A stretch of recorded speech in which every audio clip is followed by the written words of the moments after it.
A very good afternoon, dear students.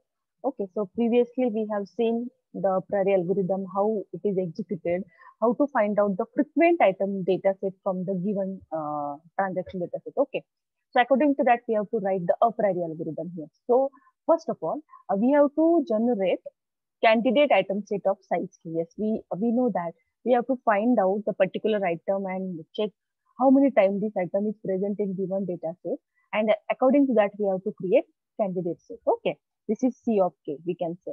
Okay, and the next point will be the L of k means the frequent item set of size k.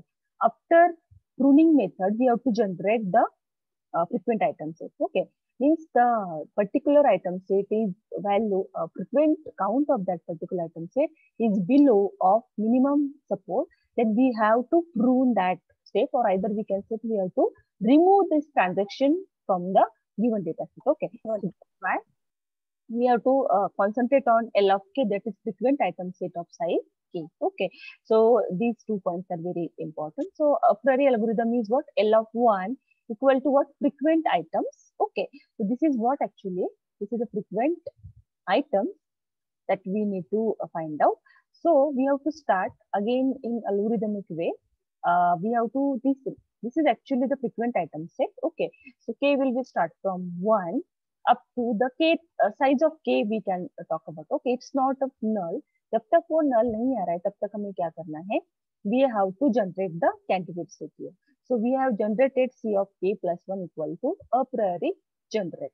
Means we are generating the candidate set, means combining the different items into the, means we are doing the joining method and pruning method. So the candidate a priori C of k plus 1 means it is a candidate set generation process. Okay, so this is candidate generated from frequent item set of size k.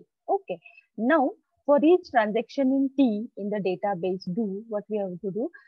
Yes, we have to increment the count of all candidates into the C of k plus 1 that contain in T. Yes, we have to increment the count of the transaction that we need to calculate. And again, we have to check if when the candidate set we have found, we have calculated the frequency count of each and every item set. It contains the frequent item set of size k equal to candidates in C of k plus 1 with minimum support. Okay, if it is equal, then we have to select it. Otherwise, we have to remove it. Okay, so this is what the actual algorithm of a priori algorithm. This kind of question also asked in examination. It's not necessary that you have to write the priori algorithm is given in hand camber book. It's not like that. You have to develop your own algorithm also. Okay, so this is a second algorithm for what? Candidate generation of L of k. How it is for each, how the pruning method will do, we have to focus on that. Okay, from L1 in L of k for each item, means for first item set L1 in given frequent item set, then second up to the LK we have to do. Likewise, we have to check if k minus 1 elements in L1 and L2 are equal. Both are equal, then what we are going to do? We have to do just combining of it. Means we have to make the pairing of it. Okay, that we have seen. Suppose 1, 2, 3, 4. These are the frequent items set. Is given the frequency count of that item is above minimum support. So we have to do the combination of it. Okay, we are to combining or we are making the pair of it. Okay, after pairing of it, we have to use C equal to L1 into L2. Fine. Then we have to add this value into C of k, means candidate set generation. Fine. So for each case subset of S of C, if S does not belong to L of k, then we have to delete it from it. Okay, means the below value रहेगी तो हम उसको क्या कर रहे हैं? Delete कर रहे हैं. Okay, so this is what a simple algorithm for a priori. So I hope everyone clear the concept of a priori. Then you can easily develop the a priori algorithm here. Okay, so this is two process actually, joining and pruning method that we have seen here. Okay, now so we'll focus. Before that, you just tell me what are the limitations of a priori algorithm is. This is very important part. What are the limitations? What do you think about it? In a priori algorithm making, there is a major drawback is that, so always we have to scan whole the database. Okay, जो database हम लोगों को दिया है उसको हर time हमें scan करना पड़ रहा है. This particular data set, how much time it will present into the whole data set. Okay, particular item को हमें चेक करना पड़ता है, फिर से हमें पेयरिंग करना पड़ रहा है. Again we need to scan it. Okay, so we will focus on what are the different limitations of a priori algorithm. In first one, the a priori algorithm assumes that the data set is memory readable. Means always we are thinking about always the backend database is always in running mode. Okay, but if you think about the database size is large, so how we are going to scan this whole database again and again? This is a very major task. Means it is very time consuming part. Every time we need to our database is memory always in running mode. Okay.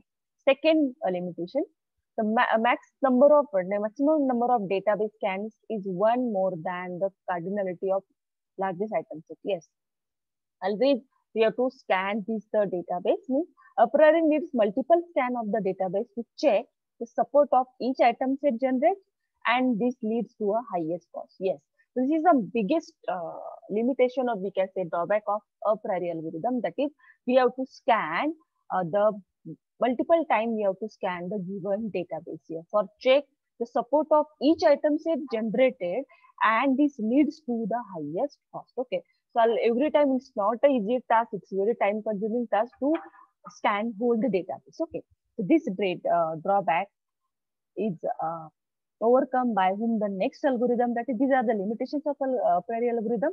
That's why for overcome this problem, the next algorithm comes into picture. So what is the actually major part hai? It number of large amount of time we have to scan the whole database. Okay, so it's very time consuming part. Always we have to scan it and always generate the candidate set. So it's very difficult part to do practically. That's why we have to focus on next algorithm, that is FP growth.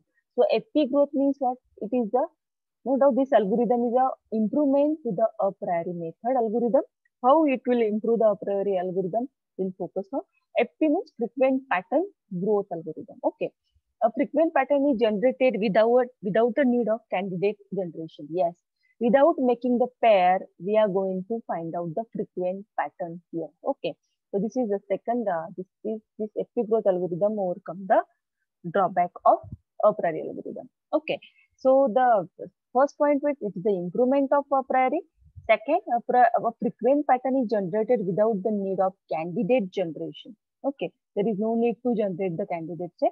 Next one, FP growth algorithm represents the database in the form of a tree called the frequent pattern tree. Means here we are going to develop the FP tree here. Okay, the database in the form of tree we are going to represent. This tree is called as what? The FP tree. Means tree means what? Our is a technical tree.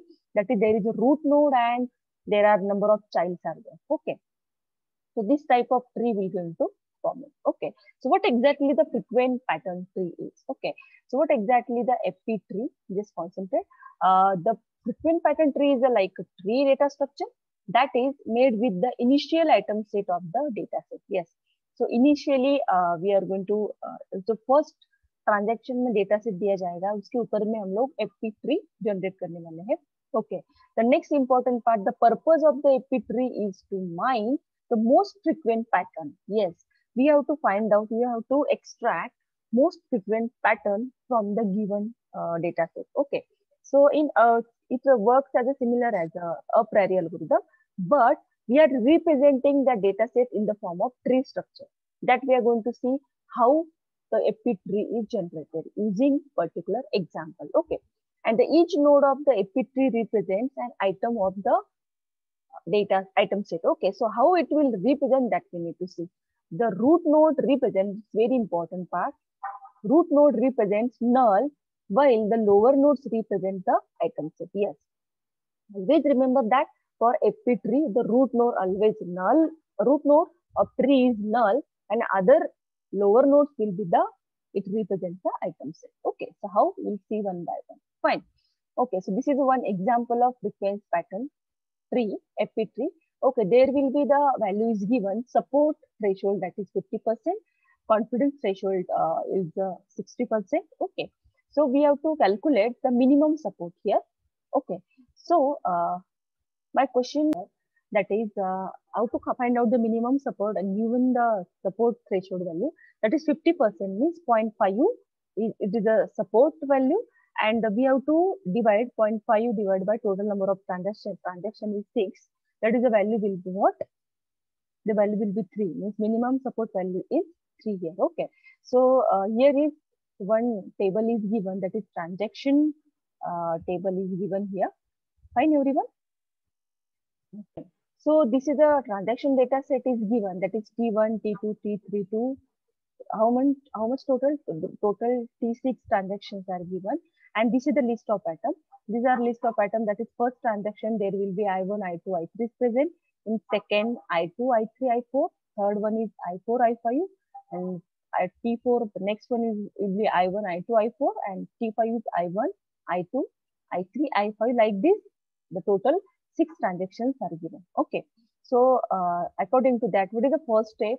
The frequent pattern algorithm step is, okay. So first important part here, okay, fine. So what is the first step for frequent pattern algorithm? We have to create the FP tree. Okay. So first of all, there is the we have to calculate the minimum support here. So no doubt support threshold will be 50%. So 0.5 into 6, total number of transactions is 6. That is the value will be 3. So minimum support is 3, that we have to calculate here, because this value is not given in the example. Okay. So what is the first step here? First step is to scan the database and to find the occurrence of the item set in the given database. And this step is same as our a priori algorithm that we have seen. Okay. So we have to calculate the particular individual item, how much time it is present into the given data set, that we need to calculate. Fine. So according to that, this I1, suppose we are talking about in I1 item, how many times it present in given data set, that is 4 times. I2 is present in 5 times. I3 is present in 4 times. Likewise, we can easily calculate. Suppose we are talking about I1, just concentrate here how many times I1 is present. So I1 is frequency count of that I1 is 1, then 2, okay, then 3 and 4. So how much total number of time it will present? It is present in given data set, that is total 4 times. So according to that, we have to write each and every items given in the given data set. We have to make a table of it. Okay. So this point is clear to everyone. Okay. Likewise, first part we have to find out the occurrences of the item set in the given data set, that this table is important. Okay, this is first step that we need to focus on. Okay, second step we have to construct FP tree for the creation of the root. Okay, and we have to represent root node is a null. Before that, we have to make, actually this is the third step.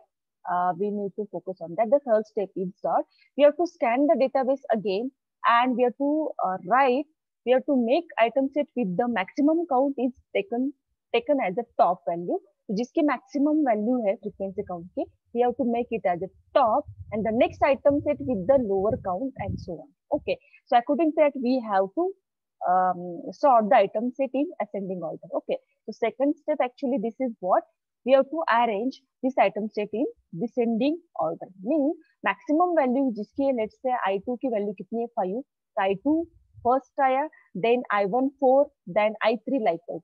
Unfortunately, our frequency count of given data set, that is just check here. Here, we have count in first step. We have count that every item set present in how much time. Okay, according to that, we have arranged this item set in descending order. Okay, I hope everyone clear now this step. Okay, after that we have to make FP tree. अभी FP tree generate करना है, तो how we are going to generate it. Okay, so next point, how it will generate, that we need to focus here. Okay, so just concentrate on this example and how it will create it. Okay, so everyone has to focus on this step, is very important. Again, I am devising here in a given transaction data set. First of all, we have find out the frequency count of each item in given data set. Okay, that we have done this. It is similar to a priori algorithm. Second, arranging this table in descending order. Okay, that we have seen here. Okay, a descending order में arrange करने के बाद, now we have to develop our FP tree. The second image given, that the FP tree value here. Just concentrate here. Okay, in FP tree, that is the first part, is that the root node of tree is null. Okay, always remember that for epi tree, then the root node will be what? Null value is given. Okay, fine. So this is our root node. Now we'll focus here. Fine. Okay, so concentrate on that value. How we are going to generate this epi tree here. Okay, considering the root node null completed. Second, the first scan of transaction, just concentrate on T1. Okay, T1, that is transaction is given, that is I1, I2, I3 value is given. Okay, so it contains three items. Okay, I1, I2, I3. और how much time it present in given first T1? T1 के अंदर I1 कितनी बार आ चुका है? What is the value of I1? One time. That's why we are representing here. Suppose I1 का जो value में लिख रही हूँ यहाँ पे, instead of this I am writing here I1 की value कितनी बार आ चुकी है? One time. In given only we are talking about the T1 transaction. Okay. What about I2? I2 is present again one time. I2 भी कितनी बार present हो चुका है? Again one time. Similarly, we have to focus on, okay, again we are revising this T1. T1 में I1 one time present हो चुका है. Okay. And then T2 में भी T2 भी one time है and T3 में भी one time है.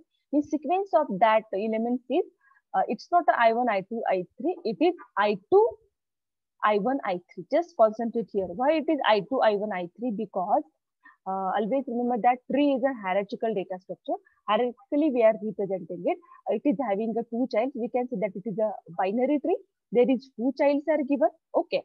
So here, just concentrate. Why we are taking after null root node, the next intermediate node is I2 because I2 की value maximum है.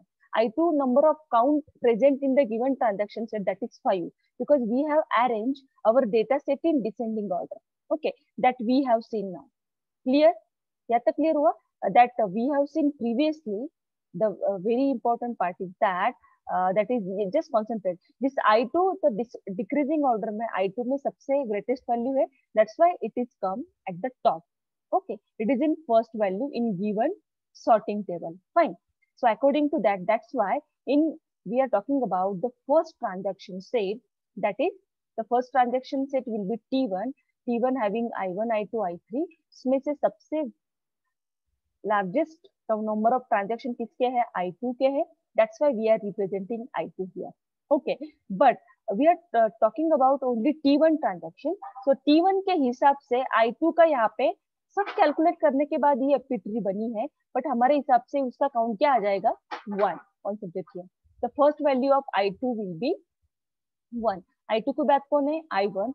That's why where I2 is linked as a child to root. Root को I2 we are linking with is a root, and I1 is linked to I2. Just concentrate. I1 is linked to I2 here, and I3 is linked to I1. Okay, this is a sequence. Just concentrate on that. I am talking about only T1 transaction. This example is a whole, so full epi tree already developed, but I am telling here step by step process. Okay. So first of all, I1 का value क्या आएगा? 1. I2 का value क्या आएगा? 1. According to this, I1 क्यों आया? क्योंकि उसका फ्रीक्वेंसी काउंट 4 है, इसलिए I1 का भी यहाँ पे क्या आएगा? According to T1 transaction, it is 1, and I3 is according to T1 transaction, it is 1. Here is value is given 4 and 3. It is counted in next transaction. Okay, but for first transaction it is 1, 1, 1 value. Okay, I hope it is clear. Okay, if you are talking about the second transaction, just concentrate here. Second, if you are talking the T2, T2 having the three list of items, that is I1, I2, I3, I4. Okay, so where I2 is again linked to what? Root. Okay, so again just concentrate. There will be the next I2 and I3. Okay, so I2 is given here. Everyone is agree. I2 is here. मतलब second transaction में I2 हमें मिला है, तो यहाँ पे उसका count क्या हो जाएगा? 2. सेकेंड ट्रांजेक्शन में I2 का काउंट क्या हो जाएगा? 2. ओके, उसके बाद I3 है, तो I3 हमारा I1 के बाद आ रहा है फर्स्ट इटरेशन में, but actually it's not like that. ये सेपरेट ट्रांजैक्शन है, इसलिए सेपरेट हम लोगों ने बनाया. I2 के बाद आ रहा है I3 कितनी बार आ चुका है? 1 time, that's why it is 1. And what about I4 also comes in first time, that's why it is the value is 1. I hope everyone is clear. So I hope everyone clear the second child path or second subtree of I2. I hope everyone is clear this point. This point is very, very important. Okay, focus on that. Okay, so next one will be T3. T3 में क्या है? I4 and I5. Again, it is a separate transaction. That's why we are making the separate path from root null, that is T4 and T5. That's why the presence of frequency count of that T4 and T5 in given T3 transaction, that is 1, 1. That's why we are representing in separate way. Okay. So this point is everyone should be clear. Okay. Next one will be the T4. Again, the sequence will be T4, that is I1, I2, I4. Okay. So this is the sequence of that element. Just concentrate here. That is I1. What is the sequence here? That is I1, I2, and I4 here. Okay. So we'll think on what exactly this transaction will happen. Okay. So next T4 में क्या हो रहा है? I1, I2, I4. The sequence will be I2, I1, and I4. Because the sequences are already given. I2, I1, and there will be the I4 is given. Okay. So what exactly I4 we are going to consider here? Just concentrate. Here I'm talking about the T4 transaction. Just concentrate here. Okay. I'm again repeating this part. That is the उसका repetition, इसका main important part क्या है? T4 के अंदर I1, I2, I4 है. Okay, we are seeing here. But actually the sequence will be I2, I1, I4 because I2 is the highest value. So I2 is already linked with the root node. Hence, it will be incremented by 1. Since I1 will be incremented by 1, which is already linked with I2, and thus next one will be what? The next I4. So I4 will be already linked here. Okay. This is I4 is already linked with here. Means already linked element is, so we just increment that value here. Nothing change. I hope everyone is agree with this. Okay. So we are incrementing that value. Next one will be T5. T5 is having T1, T2, T4, T5. Okay. So sequence will be that is I2. Then if we are talking about the next iteration. So we are talking about the T5 here. Just concentrate here. T5 का sequence क्या है? I1, I2, I3, I5. Okay. So sequence will be actually I2, then I1, then I3, and the last one will be what? Our I5 value. This is our I5. Okay. Again, sequence is given. That's why the count of that I2 का उसके हिसाब से count कितना होगा यहाँ पे 4. Then I1 will be 3. Next one I3 will be 2 and I5 will be 1. Okay. So we are scanning each and every transaction here, and according to that we are incrementing the value. Okay. Similarly, we are talking about the T6 here. According to T6, again sequence क्या है? I1, I2, I3, I4. But what exactly we have to represent it? The sequence will be the I2. Okay. The value of I2 will be 5. Yes. Then I1, that is next. The value of I1 will be what? 4. Okay. Then the next value will be I3. I3 will be what? 3. And the I4 will be what? 1. Okay. So this is for last transaction, that is T6. Okay. So likewise, we are creating the FP tree here. Okay. So this is clear to everyone. This is very important part. So this is very important. How this conditional pattern base we have to think on. Okay. So what it is important part, before that we have to focus on one by one part here. Okay. So we'll concentrate on that part. Just the lowest node item is what? I5Y. Okay. Is not considered as it does not have a minimum support count. Yes. Why we are not considering I5 here? Because the minimum support count is 3. So that's why we are not considering I5 here. And when we are calculating, when we are finding the frequent pattern, we have to scan the tree from bottom to top. Okay. We are creating the tree from top to bottom. This is both the approach, top to bottom and bottom to top. Okay. For creating, that is top to bottom, and for generating frequent pattern, so that is bottom to top. Okay. So we are starting from I5. I5, why it is not considered? Because it does not have the minimum support count value. That's why it is deleted. We are deleting the value from here. Okay. Next lower node is, that is, we are talking about the I4. Okay. So I4 occurs in 2 branches. That is I4 present in this branch. According to this branch, this is present. and again it is present into the second branch. Okay, again intro branches means we are talking about I2. Suppose if we are talking about the value of I2 1, I3 1 and I4 1. Okay, according to that I2, I3, I4 value will be 1. So considering I4 as a suffix, or we can say that the path will be I2 1 and I3 1. This form the conditional pattern base. Okay, so how we are going to generate it, we'll think on that. Okay, again it is the value, the minimum. Okay, next the condition pattern base is considered on the transaction database. So we have generated the FP tree here. So will contain I2 and I3 value. Okay, just concentrate I2 and I3 value. If we are talking about the I2 and this I3 value, because this is a maximum or it is a greater than minimum support. Okay, so we are considering this value, that is I2, I3. जब हम लोग I2, I3 को consider कर रहे हैं, at that time the value of both is 2, 2. L1 we are not considering because L1 की जो value है वो लेस हो गई है at the time of, मतलब हर एक ट्रांजेक्शन में हमें चेक करना पड़ता है उसके पर्टिकुलर आइटम की वैल्यू कितनी है. Okay, so this part will generate all the combination of pattern. So we are generating the patterns here for generating frequent patterns here. So we'll focus on what are the different frequent patterns we are going to generate here.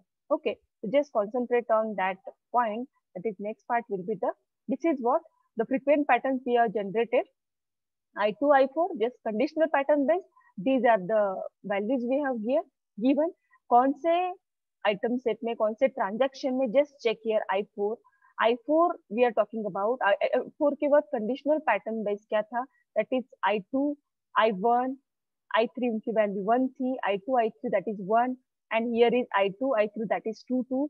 So what exactly frequent pattern we are going to consider? That is more than minimum support, but actual combination we need to take, that is the value of I2, I4 that is 2, I3, I4 that is 2, then I3, I2, I3, I4 that is 2. Okay, so according to that we have to generate the frequent pattern here. Okay, so likewise we have to concentrate on I4, I3 and I1. Okay, means from bottom to top we are scanning our FP tree, and according to that we have to find out when we are scanning this FP tree, we are concentrating